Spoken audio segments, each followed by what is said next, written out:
This medal was created in 1918 and is given to the man who distinguishes himself in gallantry in action based on a demonstration of valor, bravery, or heroism much greater than the Bronze Star Medal, but again less than the Distinguished Service Cross.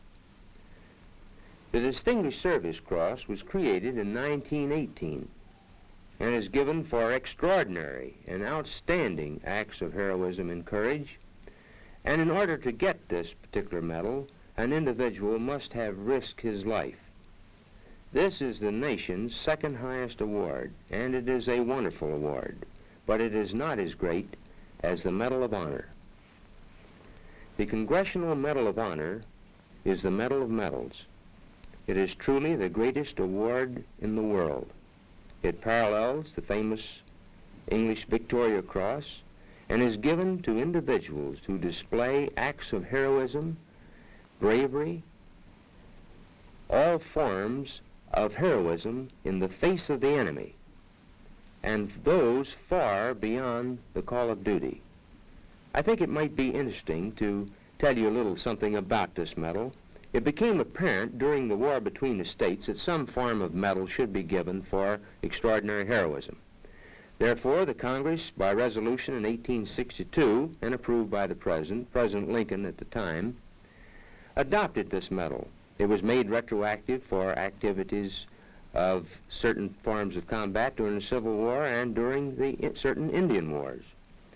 But so many of these medals were given away during the Civil War that in 1918 the statute was revised, making the winner of this award, making him do greater and more outstanding feats of heroism. And from that time on, 1918, until the present day, the standards for the Congressional Medal of Honor have been maintained at very, very high standards. Another element of historical interest surrounding the medal involves the first soldier to be its recipient during the Civil War, one Private Francis Brownell. It seems that on 24th of May, 1861, a Colonel E.E. Ellsworth of the 11th New York Infantry, from the opposite side of the Potomac, noticed a Confederate flag flying from the top of a hotel, the old Marshall House in Alexandria. He enlisted the services of Private Brownell, crossed the river, and the two of them entered the hotel, went to the top of the hotel, and took down the Confederate flag. On his way down from the top of the hotel, coming down the staircase, he encountered a rebel with a gun in his hand who promptly attempted to take the colonel's life.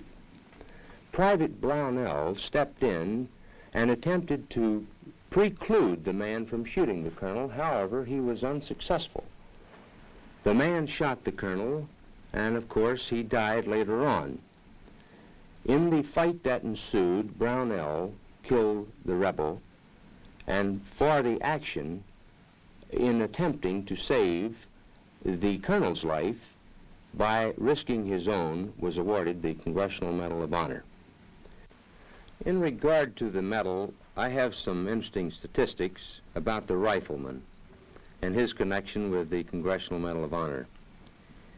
In World War I, there were 95 Congressional Medals of Honor given away. Of these, 83 were earned by infantrymen. In World War II, a total of 292. Over 3/4 of these went to the infantry. In Korea, all services, up to June of 1952, there were a total of 71. The Army received 48, the Marines 20, the Navy 2, and the Air Force 1. Of the 71 medals, a total of 62 went to the man with the rifle. In summation, here are some of the more famous winners, some of the more famous wearers of the Medal of Honor. Sergeant Alvin York, World War I. Commando Kelly, Italy, World War II.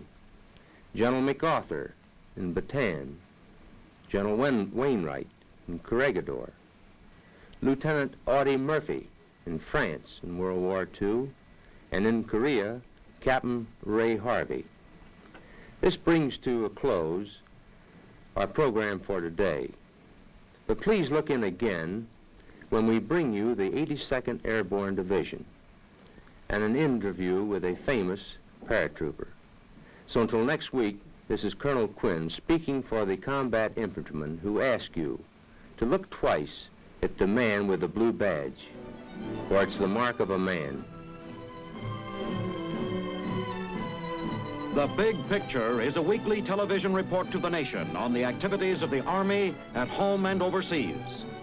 Produced by the Signal Corps Pictorial Center.